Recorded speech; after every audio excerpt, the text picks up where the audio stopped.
US Special Operations Forces have established 2 covert outposts in Libya in an effort to establish ways to support armed factions willing to counter the growing threat of ISIL. From Washington, CCTV's Ryntjes has the details.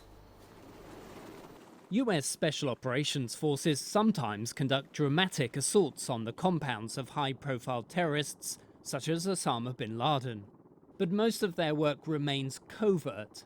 US officials have disclosed that since late 2015, 2 Special Forces teams, fewer than 25 troops, have been operating in the Libyan cities of Misrata and Benghazi.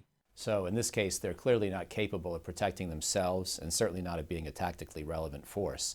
They are, if the numbers are correct as reported, they're essentially immersed within the way truly covert teams do their business over the years. So this is a little bit akin to how the A teams moved into Afghanistan in September of 2001, that sort of thing.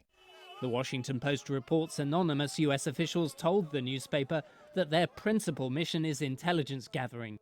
To develop contact groups that will first map out the configurations of political and military groups on the ground in Libya, understand them better, assess their capabilities, and in time possibly move to arming and helping guide their operations. The vulnerability of such a small force presents political risk to President Obama and former Secretary of State Hillary Clinton. Clinton's accused of failing to provide additional security for the US diplomatic compound in Benghazi. An attack there by militants took the lives of US Ambassador Christopher Stevens and 3 other Americans. We want some of these Libyan militias to be aware that if they were to work together and support the national unity government that's been created but is sort of powerless at the moment, that the Western world might be willing to step in and support them. And so showing that we're already willing to be on the ground conveys a seriousness of purpose.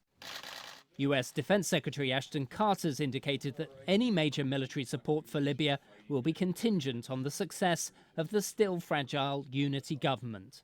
President Obama has demonstrated a reluctance to commit conventional American boots on the ground in favor of providing weapons and intelligence to local forces and having US Special Forces train them.